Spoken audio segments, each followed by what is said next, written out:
Hey everybody, welcome back to the Hawkins Hellfire Collective. I'm Zach Grubb. And I'm Devin Grubb. And today we are talking about Episode 9, Part 1, the Piggyback.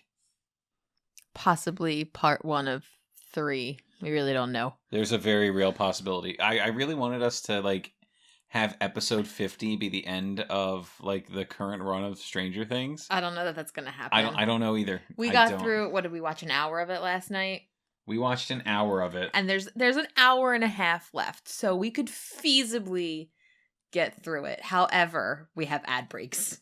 We do. So, and I have a list going. We only had one ad break last night, but I have a list going of how many ads are in each ad break and how long the ad break is, just because I want to see. Yeah, because you were saying the other night that we've watched other things, and there have not been nearly as many ad breaks. No, there really haven't. Not at all.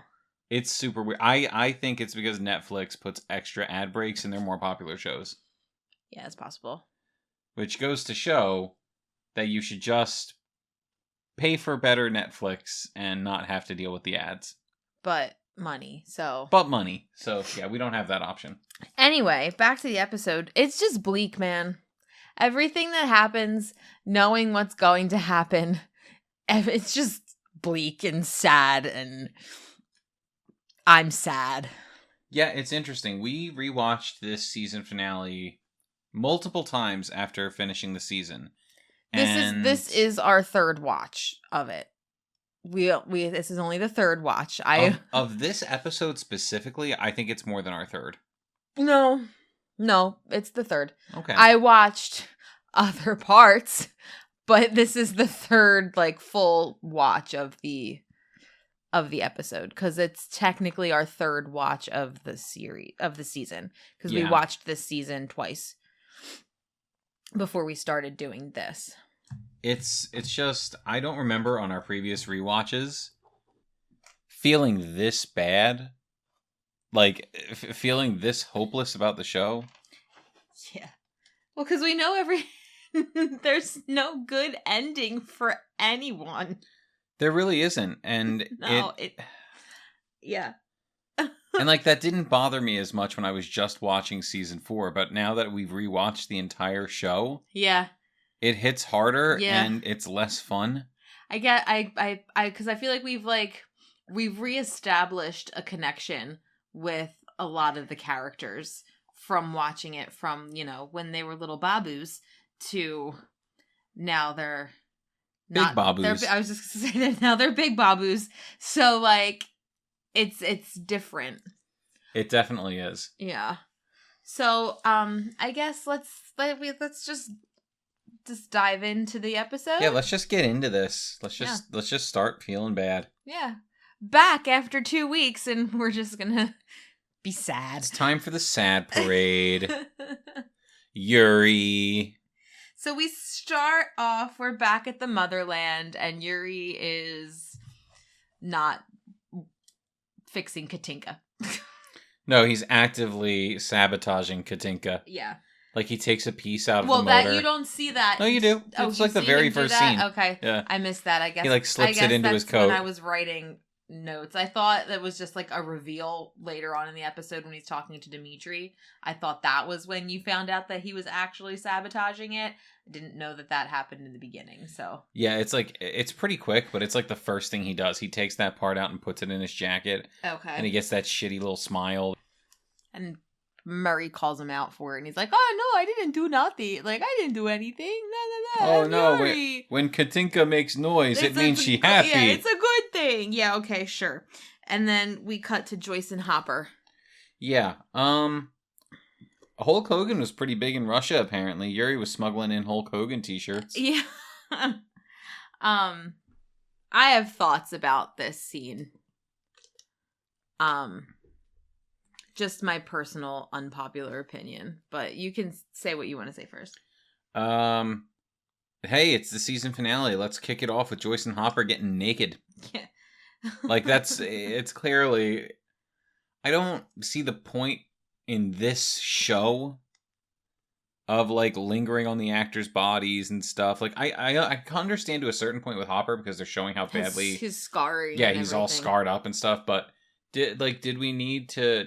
I feel like a terrible person for saying this out loud, but did we need to see Winona Ryder's boobs? Did we? In the bra, yeah. There's lots of boob in there. See, I guess I was writing my notes because I mean, wasn't right. I didn't take notice to seeing her boobs at all. I kind of feel like the obvious answer is yes, but also this is Stranger Things. I don't remember them like close up on her getting she takes off her shirt and puts a new one on, but like I didn't like. No, there's like a whole like 5 seconds of her shirtless. Okay, see, I don't. And we just watched it yesterday, and I don't remember that at all. Well, that's the thing. Like, there is some of this stuff where I catch it, you don't. You catch it, I don't, because we're writing notes and stuff. That's because you're Googling Winona Ryder's boobies, but that's okay. That's a weird thing to say on a podcast, hon. I'm sitting here complaining about it. Sure. Anyway, I have an unpopular opinion about this. And not that I have a problem with Hopper and Joyce getting together. Not at all. That's perfectly fine. I even wrote Joyce and Hopper, kissy kiss smooch mooch. I'm all for it. That's great. I don't think it needed to happen in this episode at this particular moment when the stakes are super, super high elsewhere. I don't think we needed to focus on romanticals. I don't think we needed to focus on romanticals, really at all.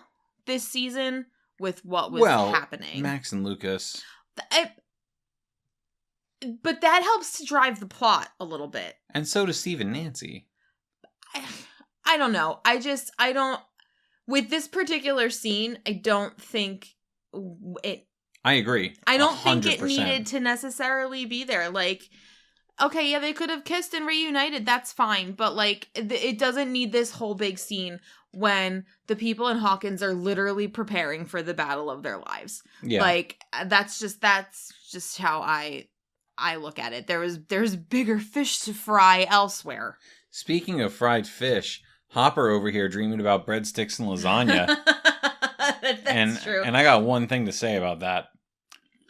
Big same, bro. Mm-hmm. I also dream of breadsticks and lasagna on a daily basis. And I'm not even being tortured in a Russian prison. Who doesn't? Right? I mean, it's breadsticks and lasagna. And Joyce is like, all you're thinking about is food? I'm like, yeah, dude. I would not blame him for a second. Like, I've been drinking water. I've been eating watery soup and maggots for like a year. So yeah, I'm thinking about other food. Like he had an orgasmic experience having a spoonful of peanut butter earlier in the season. Like, come on, Joyce. Again, big same. Right. I don't know if you guys know about this fancy new treat. It's called Nerdy Nuts, and it's awesome. No, we're not doing that here. I like it. Devin is an ambassador for Nerdy Nuts. I actually think it's delicious. I don't know that I'm allowed to talk about it on here. It's not. This is your podcast. Okay. Yeah. Okay. This is, of course, you're allowed to. It's your podcast. It's very good. This is not sponsored, by the way. Not sponsored ad at all. Just putting that one out there, and I am no way affiliated with them. You're literally affiliated with them. But you know what I mean. You know what I mean? Like, okay. I have to cover my bases. I don't want to get in trouble. All right. Anyway, the Hawkins crew has a really solid plan. Yeah. We cut back to them after kissy kiss smooch smooch. Dustin's super special. He gets to go with the big kids to the Upside Down. He does. He's the only one from like the youngins that gets to do that. It's probably a mistake, if we're being real. It is a mistake. It's a problem. If Dustin didn't go with him, it's a problem. Eddie might not have died because he wouldn't have been trying to protect anybody. And Lucas and Max would have had another kid helping them out. And the Walkman probably wouldn't have gotten broken. Oh, God! Dustin not being with the kids is actually a terrible idea. Oh, no!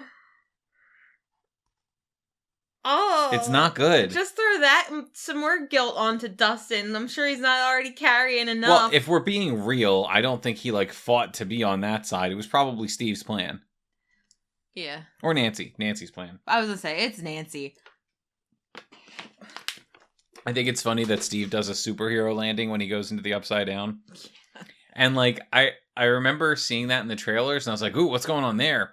And then he just does that, and then turns around, and the rest of them start coming down. I'm like, oh, okay, so you literally just did that shot for something cool to put in the trailer.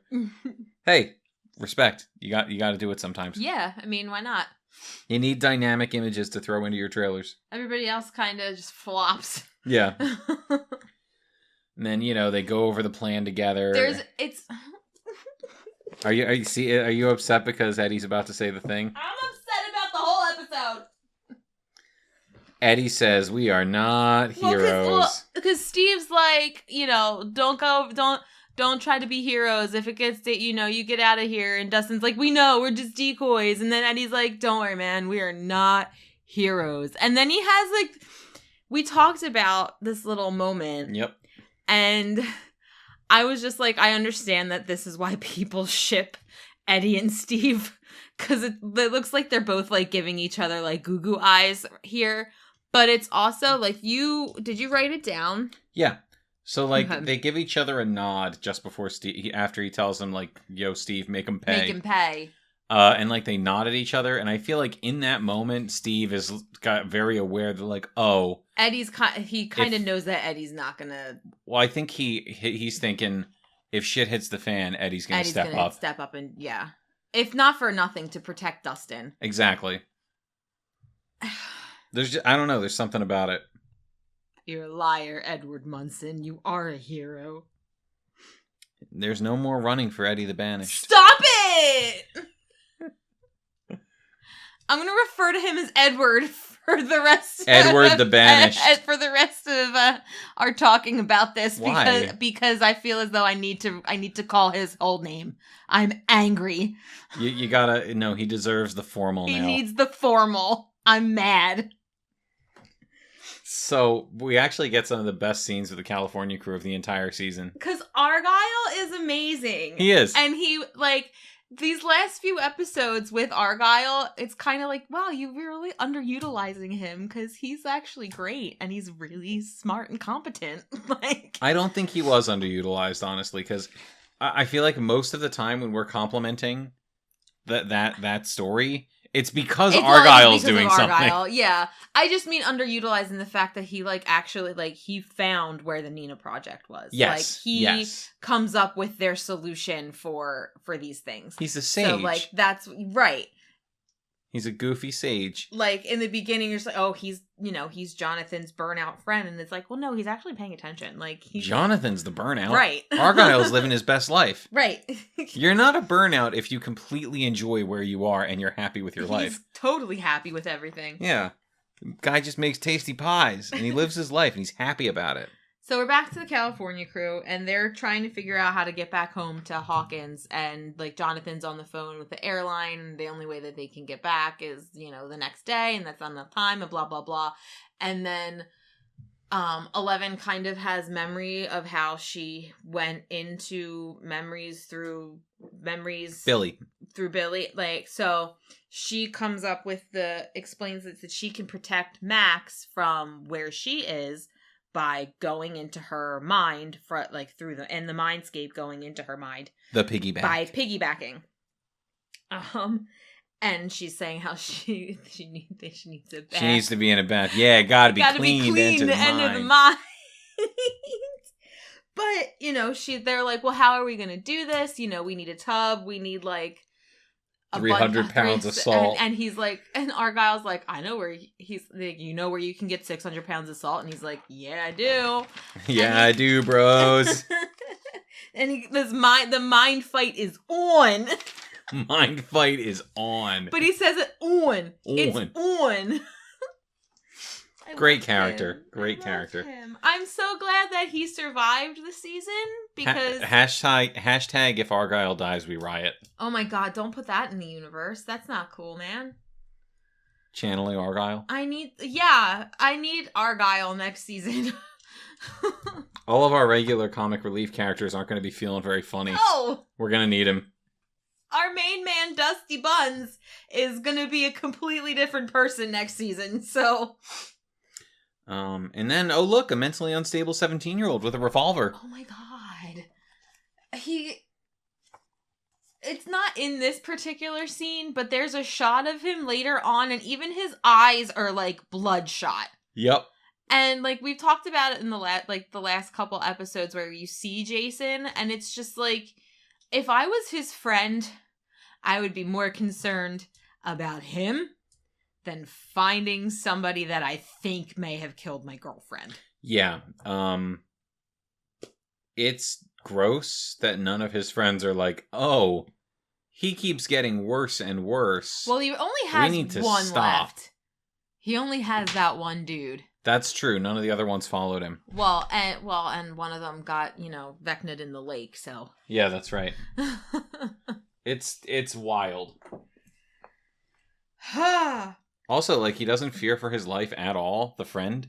No, like, I would be really concerned that he would just, like, turn around and, like, off me. I mean, that, and if you legitimately think Eddie is a vessel for, like, Satan and he can kill you with his mind. Right, like... You're just gonna keep you're going? You're gonna keep going with this dude? Like... Anyway, Lucas and Max and Erica are at the Creel house. Erica finds Vecna in her lantern and they start phase 1. And that's what leads us to Jason, because some hillbilly with a dog informs Jason's friend about it. The same hillbilly from the town hall where he's like, well, y'all heard the kid. Like, the same hillbilly who encouraged him. Yeah. Is now calling him about it. Well, that's why. I mean, he encouraged him the first time, so why wouldn't he go and help the incredibly mentally unstable, unhinged teenager? Yep. Why not?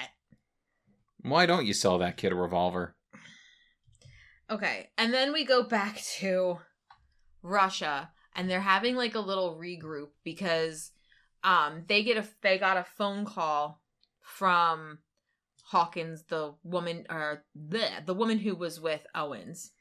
Yeah, the Hawkins team. I remember we said something at the beginning of the season about how like they're completely ineffectual and they don't really do anything. Mm-hmm. And I still stand by that. They kind of like they could be doing a lot of stuff right now. Instead, they're calling Russia and being like, "Oh, this is what's happening. Can't do anything about it. Bye." Yeah. Like they popped up a couple more times than I thought they did in this season, but all in all, they were useless. Yeah. Like, if she knew what was happening. Yeah. This woman has been investigating the entire time. Everything has been going on. And she could have done something. And she could have tried to, like, protect these people. She could have... They could have freaking, like, found and housed Eddie. Yep. Because they knew what was going on. But no, they didn't. Well, actually, are they in California? She's in California, right? No, they're in Hawkins. That's right, because she tells Wayne that he's got to get out of the trailer because of the portal that's in the ceiling. So they're aware of everything that's happening. And they're doing nothing. And they didn't do anything. It doesn't even seem like they're looking for the kids. Right. And then you're going to call Hopper, who is Joyce, and talk to Hopper. And then, okay, yeah, Hopper's alive, but like, he's in Russia. They're in Russia. You're telling them and nothing's gonna happen. They can't do anything. They're in Russia. And that's when they regroup. And Joyce comes up with the plan that's like, if these particles were like super alive, which means that there's a gate open somewhere. So she's like, maybe we don't need to be with the kids to help the kids. If we just attack the particles, they're part of the hive mind. We can help the kids. Right, weaken the hive mind from here. Yeah. Which is a great idea. And then there's a little bit with Hop and Dimitri that I love, because Dimitri doesn't know what the hell is going on. Mm-mm. He's not informed on any of this. They only brought him in as much as they could. And Hopper's just like, we're going to go take care of this. We're going back to the place that you and I were just locked up so that we can go kill a monster. Get Yuri on board and get that ship in the air. And Dimitri doesn't question it for a second. He doesn't even bat an eye. He doesn't bat an eye. He's just like, you got it. I'm on this. I got you, boo. That's how deeply these men have bonded. Like, no questions. I trust Hopper knows what he's talking about. Yep. They're going to go kill that monster, which they can totally do. Well, because I feel like he also, he believes Hopper. He saw the Demogorgon. He saw that Hopper knew how to, like, fight it, essentially. So he's like, yeah, if he tells me that some nasty shit's gonna go down. I'm gonna help him. Yep. He knows what he's talking about. So we're back to California. Well, Nevada. Yeah. With the California crew. So Argyle takes them to another Surfer Boy pizza. And I gotta say, I love the idea that every Surfer Boy pizza is run by burnouts.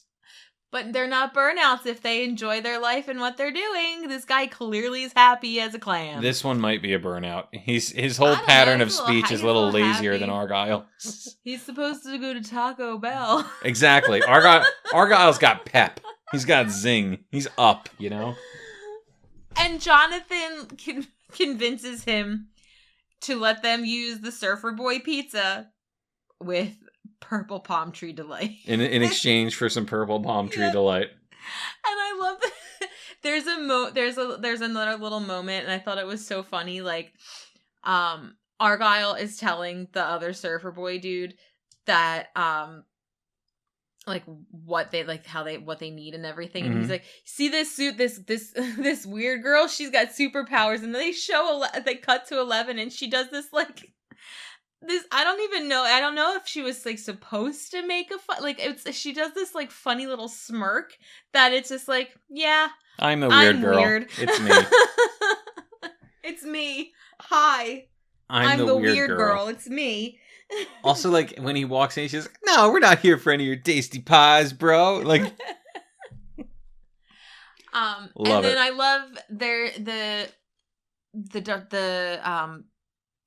juxtaposition of the two scenes, because while they're prepping the tank and stuff, you get shots of Eddie and Dustin prepping the trailer. Like, they're getting all the stuff out of the freezer, they're boarding up the trailer, and it feels very classic Stranger Things. Yeah, I feel like they did something similar to this in season 1 when they were prepping the tank with the pool at the school.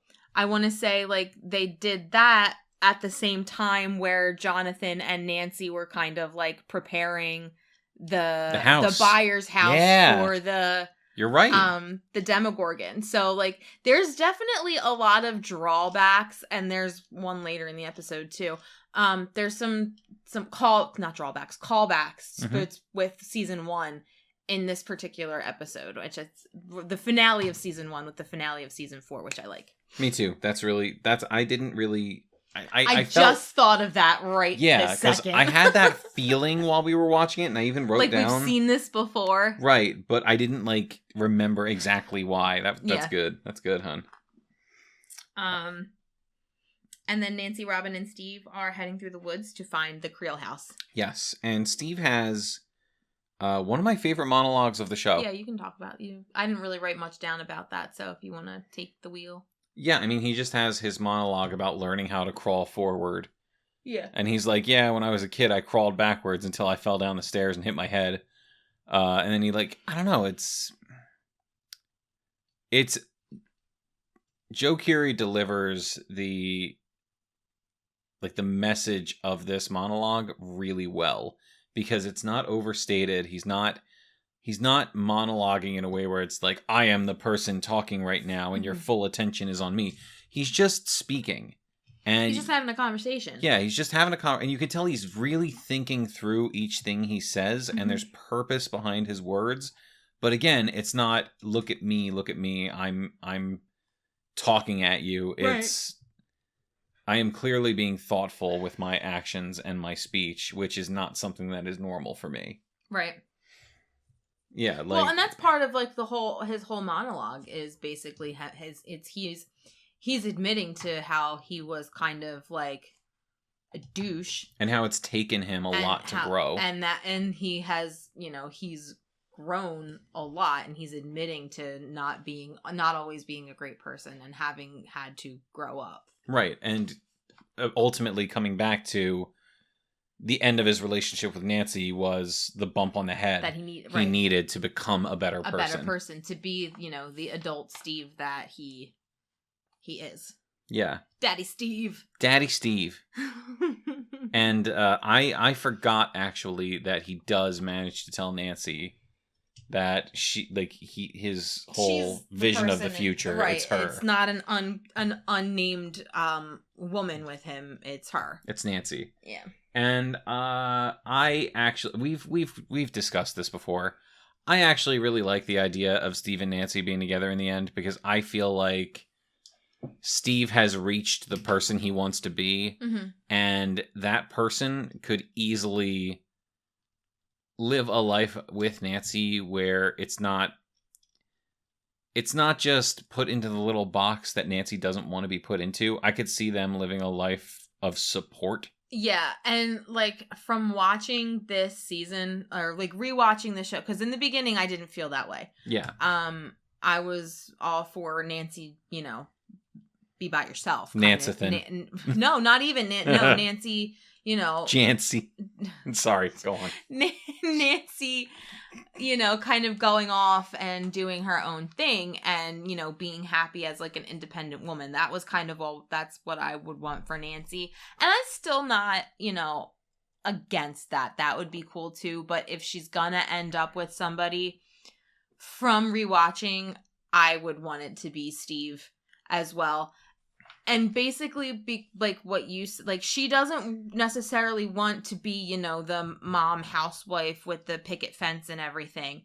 And I think Steve would be okay with that because he does have his 6 little nuggets already. He does. He has adopted a tribe of young misfits. Exactly. So like, I feel like if, that is the future that he wants, but I feel like ultimately by him telling her that the person in his dream is her, he's also kind of saying like, it really doesn't matter what my future looks like as long as you're part of it.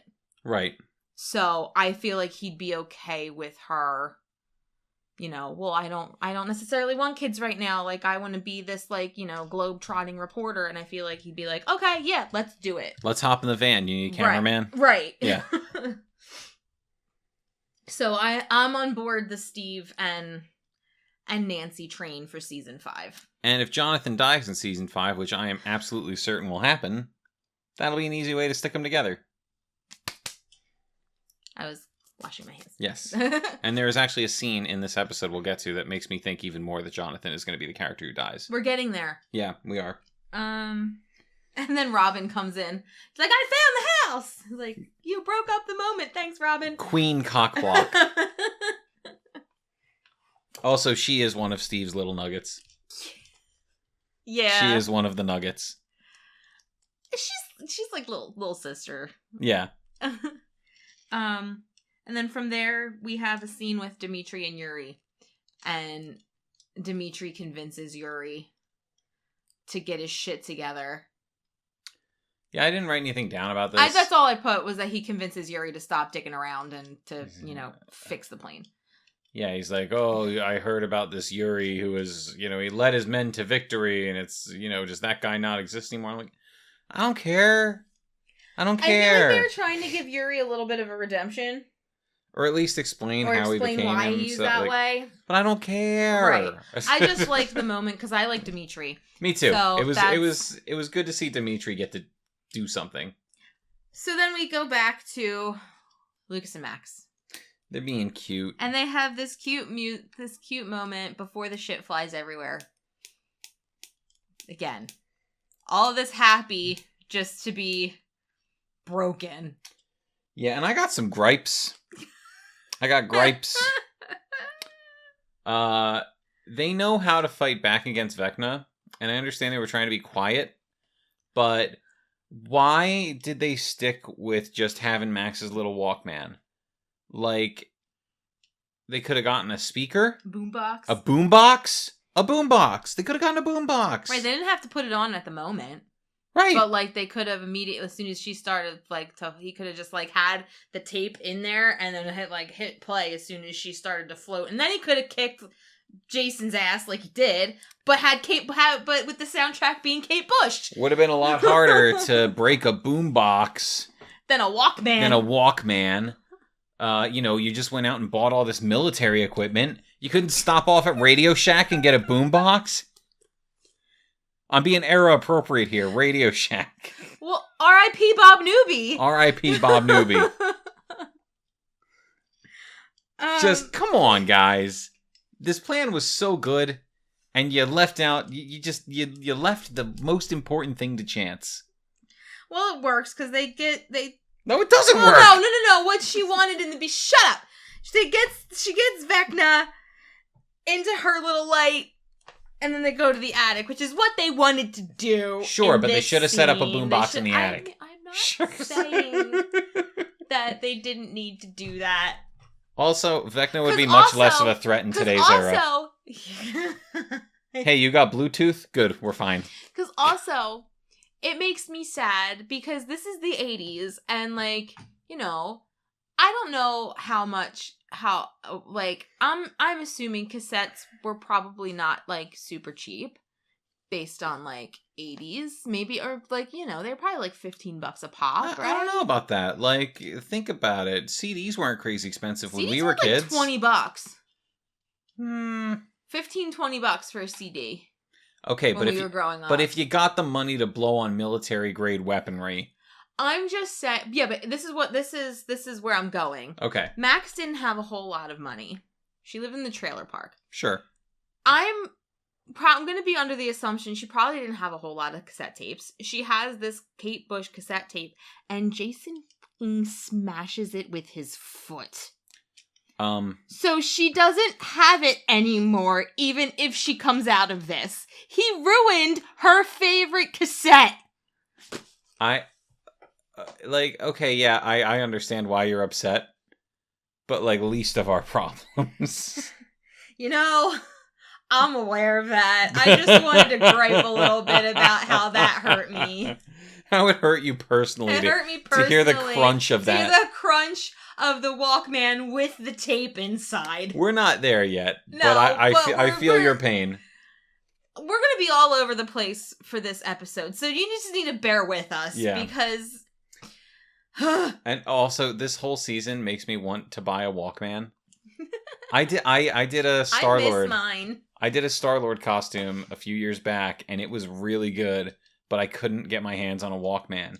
And I looked it up on eBay, and you can get them for dirt cheap now. I could order a Walkman tomorrow for $20. For cassettes? Yeah.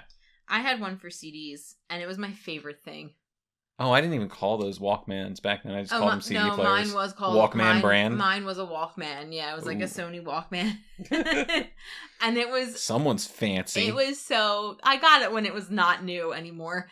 But it was so... It was my favorite thing. I would sit and listen to my CDs for like hours on end. And this is how I knew it, you know, it didn't play burnt CDs. We're old. It wouldn't read them.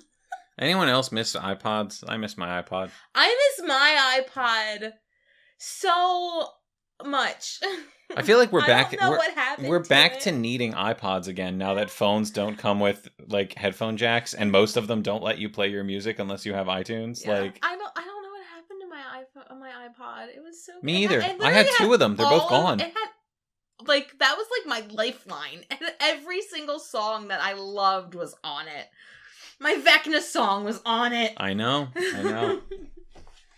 That all this aside. Well, we digress. We digress. We do go back to the California crew. Yes. And this is the Jonathan and Will moment. Well, before that, there's a scene with Mike where he actually doesn't make me want to vomit. Oh, when he's with 11? Yeah. Making the glasses. And they're just being fun. Yeah. Oh, and they have the pizza. Yeah.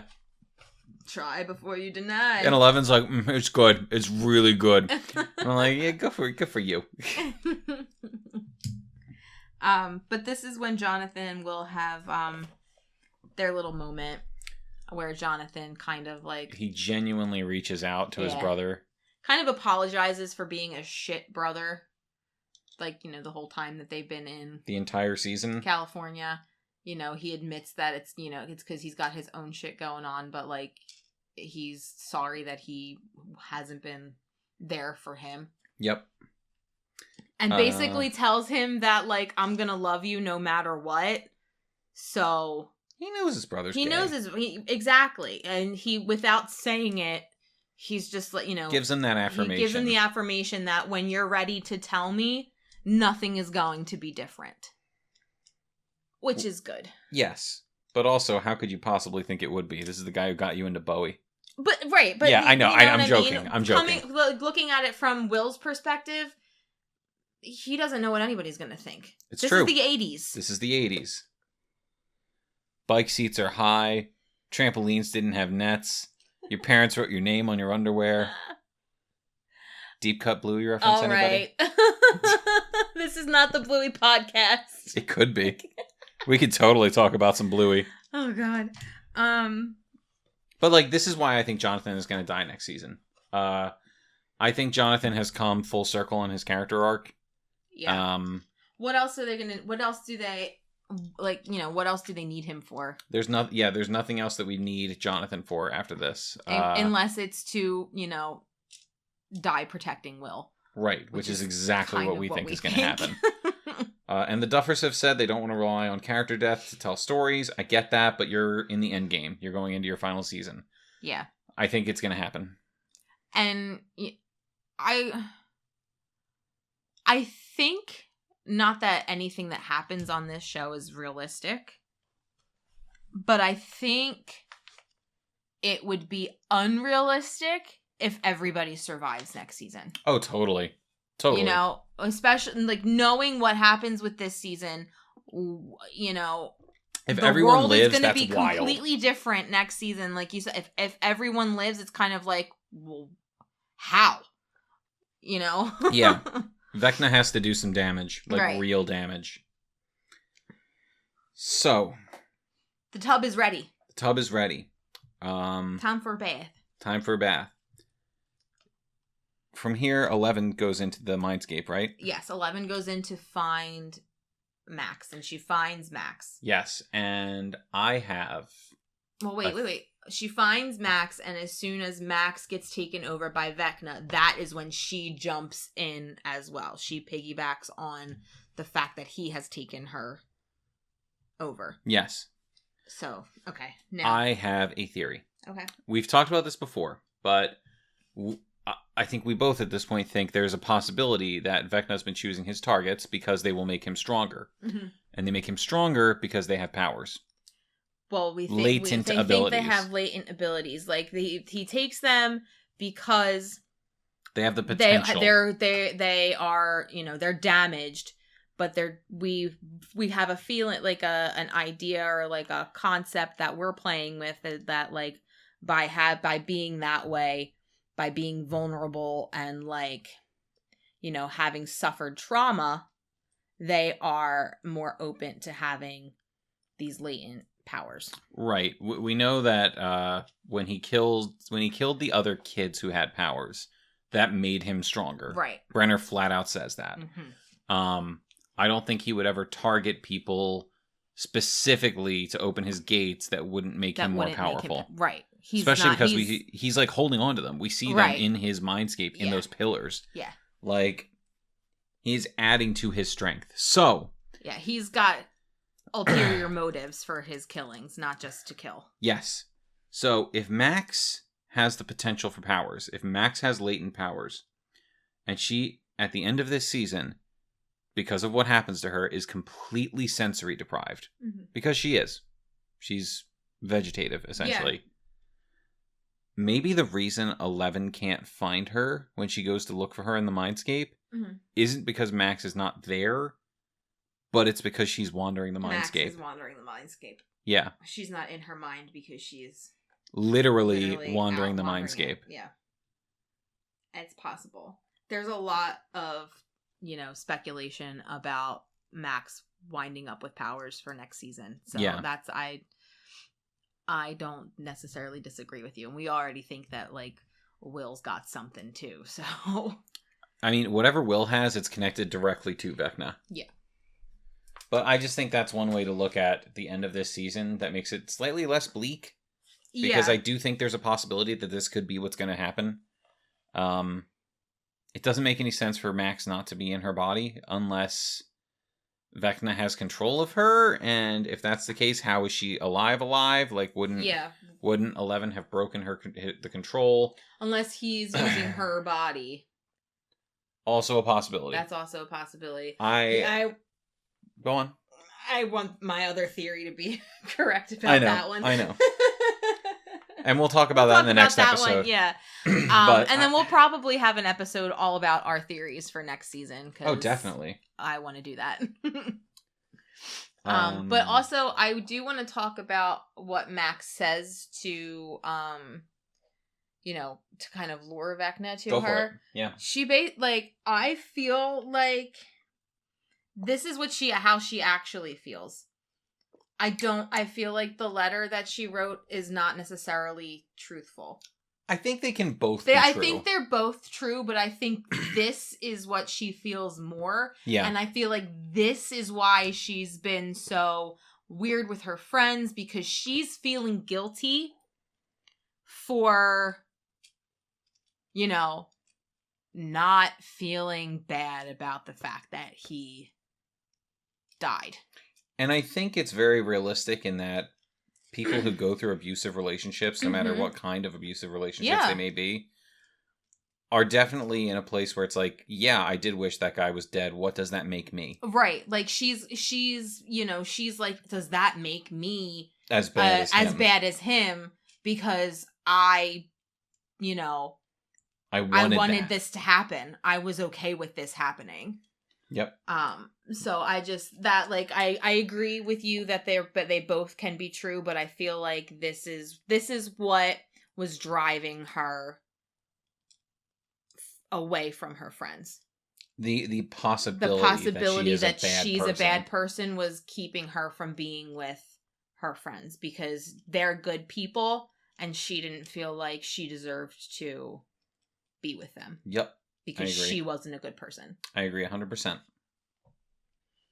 I just wanted to touch on that. Also, super low blow for Vecna to use Lucas. Right? Like... Yeah. Not that we should be surprised. I remember the first time we watched it, I was like...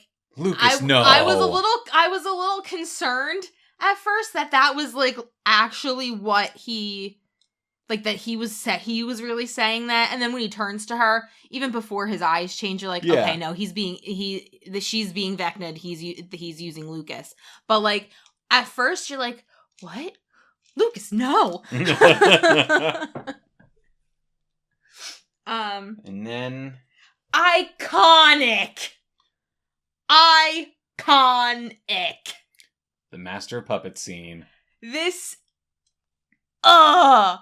is only second to the running up that hill scene. And this season has two fantastic scenes. I don't know how they're going to top it.